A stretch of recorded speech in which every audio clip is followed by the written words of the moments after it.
Sure. Okay. And you had also talked about dark circles under the eyes, and I know we're going to flip a little bit in terms Sure, of yeah. what a potential client is going to present to you, but that's an area of concern for many, many men and women. Yeah. Dark circles, every day I get 3 or 4 patients at least in my office that are talking about dark circles. And the treatment, people think that it's, when you mention the word dark, they think there is either deposition of a pigment. It really is not. As we age, so as we understand the process of aging, as we age, there's a loss of fat under the eyes, but there's also bone resorption. So there's loss of bone as well, but mainly there's really loss of fat. And that's what produces the difference in the height and the difference of the tissue creates that contrast, and that produces the dark circle. So it's really more a hollowness rather than a deposition of pigment or something else And that's there's present. treatment for that. There's treatment for that. When does somebody come to you and say, I'm interested in some surgery, I want to minimize a jawline, or I want to appear more youthful with tucks, or and then they say, but I don't want that pulled look. I want the look to be so natural that somebody doesn't say, oh my gosh, she's had a lot of work done. Yeah, and that's really, and I tell that to everybody, that you're not going to walk out of my office looking plastic. In fact, and that's why I specialize in primarily minimally invasive procedures with minimal to no downtime and minimal risk. And that's what's really attracted me to this field. Do you have, what's the percentage of females to males in terms of your clients? It's 80% females, 20% males. But 20% males, so this isn't a female issue alone by any means. No, and in fact, more and more men actually have procedures done than before. I would like to return to rosacea. This is not a completely well understood condition, but deeply troubling to those who have it. It presents itself as a kind of a redness or a redness in the face, and can be debilitating in terms of how you feel that you look, as well as somewhat painful. Sure. It's very interesting that even to this day, some patients that have rosacea, a certain number of them that really cannot be treated medically are still treated medically by some dermatologists. And so when they come in, and I clearly make the distinction between those that have pimples that is actually more treated medically versus those that are treated with laser.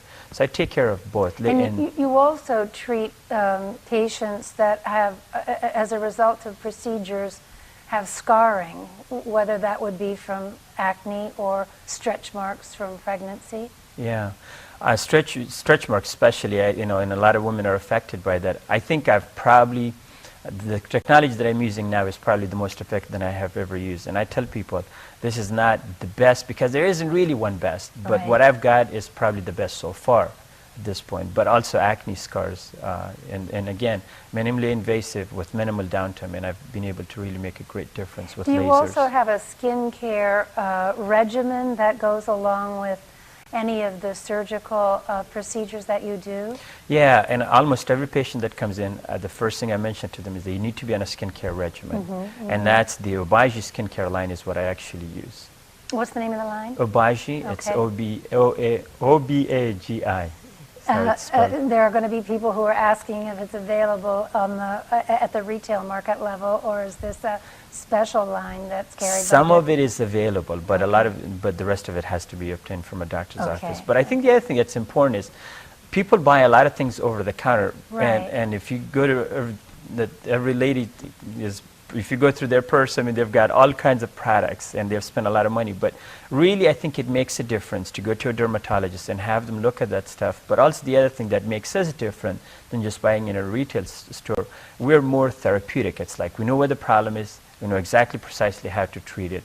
And if that doesn't work, there's something else that we can really make a difference. But everybody reads that you need to see a dermatologist, but all of us feel compelled to spend too much money on expensive skincare products in this eternal search for what would be perfect for me. So I don't know if that's an American condition or a female condition, but you certainly targeted this obsessive nature that most of us practice on occasion in terms of trying to find the perfect skincare.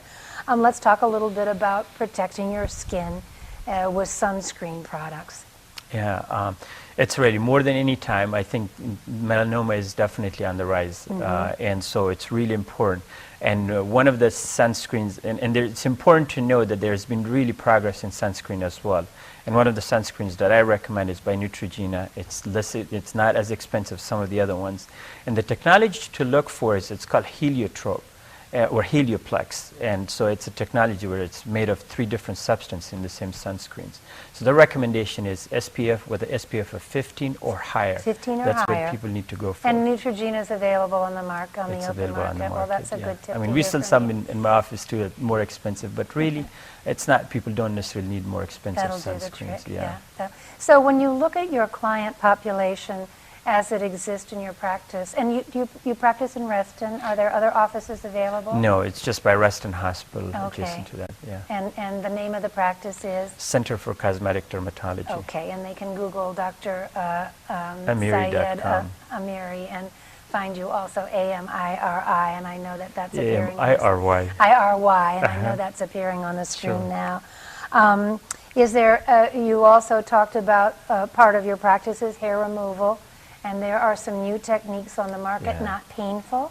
Yeah, it's one of the best lasers we've got on the market so far, and it's called Soprano, and it's relatively painless. And a lot of people that before would be shying away from having laser hair removal because of the pain, now we're having the procedures done. Yeah, so there's new information out there, and so people shouldn't be put off by things that might have been true 5 and 10 years ago, so they need to stay current with what's available.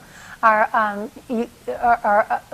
a large number of your practice doing the sort of youth providing things in your own practice? Are you doing a lot of the surgery that does the aging woman or aging man's Most skin? of my practice is actually general dermatology, and so as from population standpoint in terms of the patient distribution, I would say about 80% is general dermatology, about 20% is cosmetic. Well, you've helped define the meaning of cosmetic dermatology, Dr. Syed Amiry, and we're delighted to have you as our guest on HealthFocus.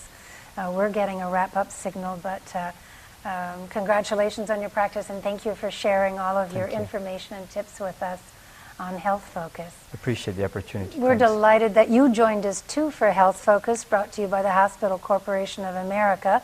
Facilities in the area, I'll recount them one more time: Reston Hospital Center, Dominion Hospital, Reston and Fairfax Surgery Center, and new projects, Broadlands, Spotsylvania Hospital, and the new project on Route 50. So thanks again for staying with us and hearing all the wonderful information we were able to share with you. And we'll see you next month on HealthFocus.